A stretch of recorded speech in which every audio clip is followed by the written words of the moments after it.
अस्सलाम वालेकुम बच्चों, हम लोग अपना सबक तश्कील पाकिस्तान पढ़ रहे हैं, जो कि हमारा दूसरा सबक है। इसका हम आज 8वां लेक्चर लेंगे। 7वें लेक्चर में हमारी जहां बात चल रही थी वो थी तहरीक पाकिस्तान, और उसके अंदर हमने करारदाद पाकिस्तान या करारदाद लाहौर जो 1940 में पेश की गई थी उसके बारे में पढ़ा था। आज इसमें जो दूसरी चीज़ तहरीक पाकिस्तान में हम पढ़ेंगे, दूसरा टॉपिक वो है आइनी और दस्तूरी तजावीज़, क्रिप्स मिशन, जो 1942 ईस्वी में आई है। बड़े सग़ीर के सियासी तात्तुल को दूर करने के लिए बरतानवी हुकूमत ने सर स्टैफोर्ड क्रिप्स की सरबराही में 23 मार्च 1942 को एक मिशन हिंदुस्तान भेजा। इस मिशन ने कांग्रेस, मुस्लिम लीग और हिंदुस्तान की दीगर अक़लियती जमातों से अपनी तजावीज़ पर गुफ्त शनीद की। एक हफ़्ते की गुफ्त शनीद के बाद क्रिप्स ने 29 मार्च 1942 ईस्वी को अपनी तजावीज़ का ऐलान किया, जो ये थी। पहली तजवीज़ जो उसने पेश की वो क्या थी? दूसरी जंग अज़ीम के ख़ात्मे पर हिंदुस्तान के लिए एक दस्तूर साज असम्बली तश्कील दी जाएगी, जो मुल्क के लिए दस्तूर तैयार करेगी, लेकिन जंग के दौरान हिंदुस्तान पर बरतानिया का कब्ज़ा बरकरार रहेगा। दूसरी चीज़, मुजव्वज़ा दस्तूर वफाकी तर्ज का होगा, जिसमें तमाम सूबे और रियासतें शरीक होंगी। तीसरी चीज़, वफाकी दस्तूर में किसी भी आइनी सूबे या वफाक की रियासत को ये हक़ दिया जाएगा कि वो 10 साल बाद बतौर वफाक इकाई अलहदगी इख्तियार कर ले, और जो इकाइयाँ अलहदगी इख्तियार कर लेंगी वो अपना वफाक बना सकेंगी। लेकिन इन तजावीज़ को कांग्रेस और मुस्लिम लीग दोनों ने नामंजूर कर दिया। कांग्रेस ने इसलिए इसको तस्लीम नहीं किया कि इसमें हिंदुस्तान की तकसीम की तजवीज़ थी, और मुस्लिम लीग ने इसलिए इसको कबूल नहीं किया क्योंकि इसमें तख्लीक़ पाकिस्तान की यकीन दहानी नहीं थी। क्रिप्स मिशन नाकाम हो गया और हिंदुस्तान की सियासी सूरत हाल बद से बदतर हो गई। क्या थी ये तजावीज़? 1942 में आई थी क्या, मुल्क की हालात को देख कर। लेकिन बरतानिया ने इसमें एक शर्त ये रखी थी कि जो जंग चल रही है उस दौरान वो आज़ादी नहीं देंगे, उसके बाद भी जो देंगे तो 10 साल तक एक मुल्क के तौर पर इनको रहना पड़ेगा। लेकिन उसके बाद 10 साल के बाद अगर चाहें तो इनको ये इख्तियारात हासिल होंगे कि ये उधर से हट कर अलहदा मुल्क बना लें, अपने वफाक होगी जो। लेकिन दोनों ने इसको नामंजूर कर दिया, क्योंकि इंडिया किसी तौर पर ये नहीं चाह रहा था कि आगे 10 साल बाद भी इस मुल्क को या लोगों को अलग होने का हक़ हासिल हो। और मुस्लिम लीग ने इसलिए नहीं माना क्योंकि 10 साल बाद भी इसमें इस बात की कहीं यकीन दहानी नहीं थी कि अलग होकर मुल्क पाकिस्तान बन सकेगा। तो ये क्या हुआ, क्रिप्स मिशन नाकाम हो गया। उसके बाद जो अगला उन्वान है यहाँ पर वो है शिमला कॉन्फ्रेंस। शिमला तो जगह का नाम है जिस जगह ये कॉन्फ्रेंस मुनक़िद हुई है, और ये हुई है 1945 ईस्वी। दूसरे जंग अज़ीम के बाद लॉर्ड वेवेल हिंदुस्तान के वाइसराय बन गए। बर्रे सग़ीर को मुत्तहिद करने के लिए और मरकज़ में कांग्रेस और मुस्लिम लीग की मखलूत हुकूमत बनाने के लिए उन्होंने जून 1945 ईस्वी में शिमला में बर्रे सग़ीर की तमाम सियासी जमातों का एक इजलास तलब किया। कायद-ए-आज़म मुस्लिम लीग की नुमाइंदगी कर रहे थे, जबकि कांग्रेस ने मौलाना अबुल कलाम आज़ाद को अपना नुमाइंदा मुंतखब किया। मौलाना आज़ाद को इस इजलास में भेजने का मकसद ये था कि दुनिया को ये पैगाम दिया जाए कि कांग्रेस मुसलमानों की भी नुमाइंदगी करती है। ये एक सियासी दावपेच था। ये कॉन्फ्रेंस 25 जून 1945 ईस्वी को शुरू हुई और कई रोज़ तक जारी रही। लॉर्ड वेवेल ये चाहते थे कि 5 वज़रा मुसलमानों में से, 5 वज़रा हिंदुओं में से और 3 वज़रा दीगर अक़लियतों में से लिए जाएं। कांग्रेस मुसलमानों में से 5 नामज़दगियों के हक़ में नहीं थी। इसका मुतालबा था कि सिर्फ़ एक मुस्लिम वज़ीर नामज़द किया जाए, और उसकी नामज़दगी भी वो ख़ुद करेगी। कौन? कांग्रेस।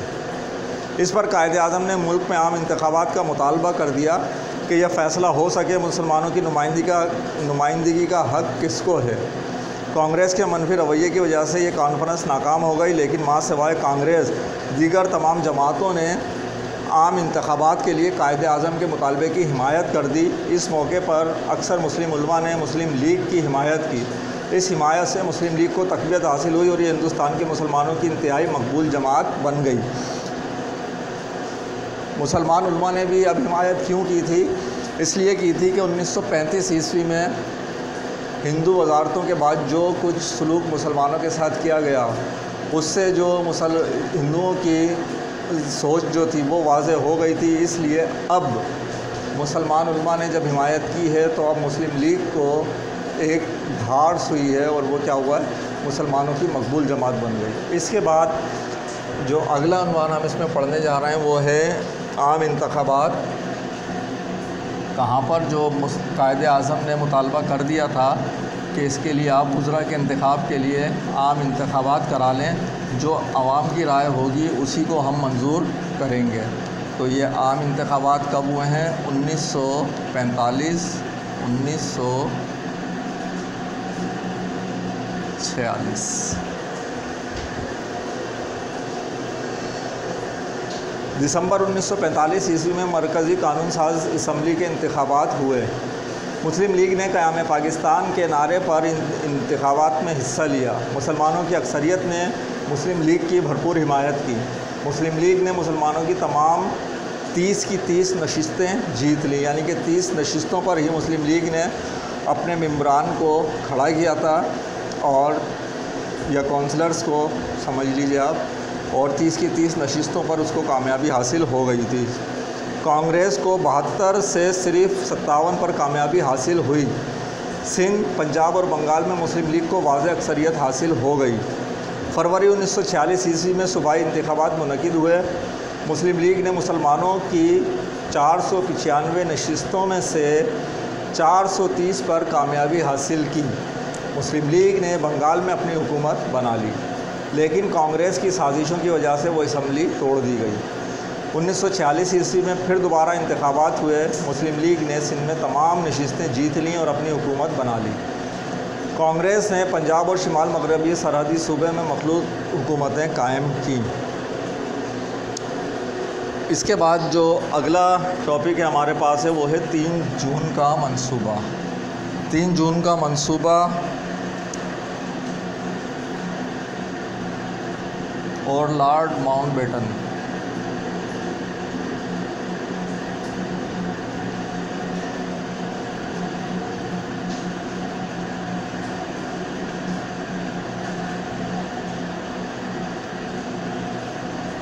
लॉर्ड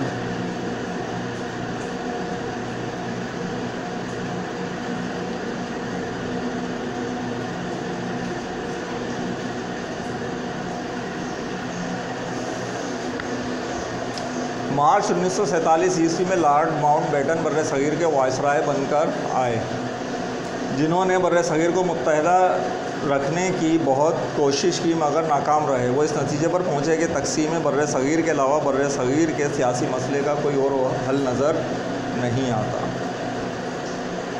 अगला टॉपिक जो आज के लिए हमारे पास आखिरी और तहरीक पाकिस्तान के लिए वो है 3 जून का मंसूबा और क़याम पाकिस्तान।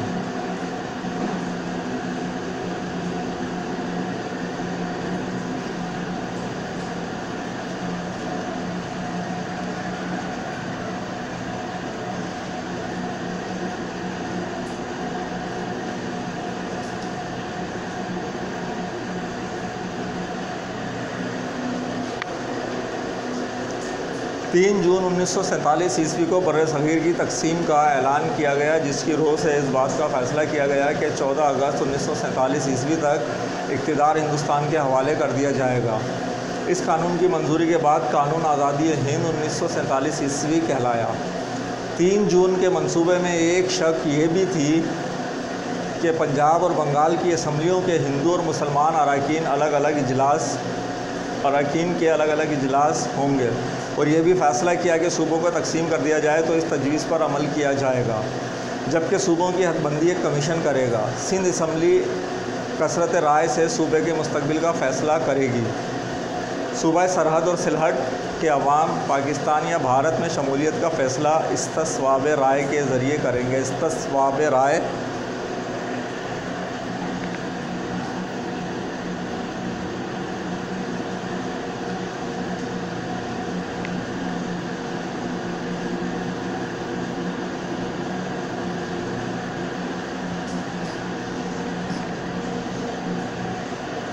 बड़ा नया नया सा लफ्ज़ लग रहा है, बहुत पुराना लफ्ज़ है, जिसे आप कहते हैं वोट। वोट हमारे पास इंग्लिश लफ्ज़ है, लेकिन वो इतना मशहूर हो गया है कि ये लफ्ज़ ही हमें नया नया सा लगता है ना। इस्तेस्वाब राय के ज़रिए करेंगे। सिंध असम्बली ने पाकिस्तान में शामिल होने का फ़ैसला किया और सिलहट और सरहद के लोगों ने भी पाकिस्तान के हक़ में वोट दिया। ये थी हमारे पास तहरीक पाकिस्तान। इससे आगे इंशाल्लाह अगले लेक्चर में हम पढ़ेंगे। आज के लिए सवाल लीजिए।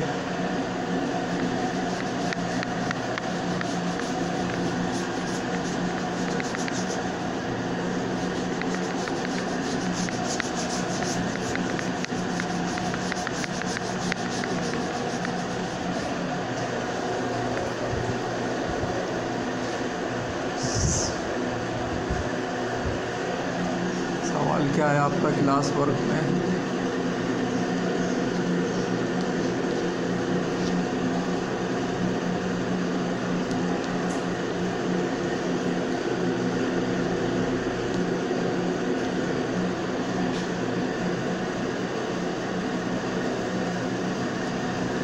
तीन जून का मंसूबा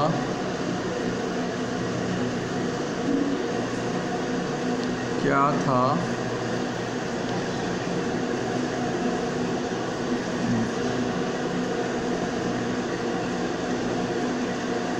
बयान कीजिए।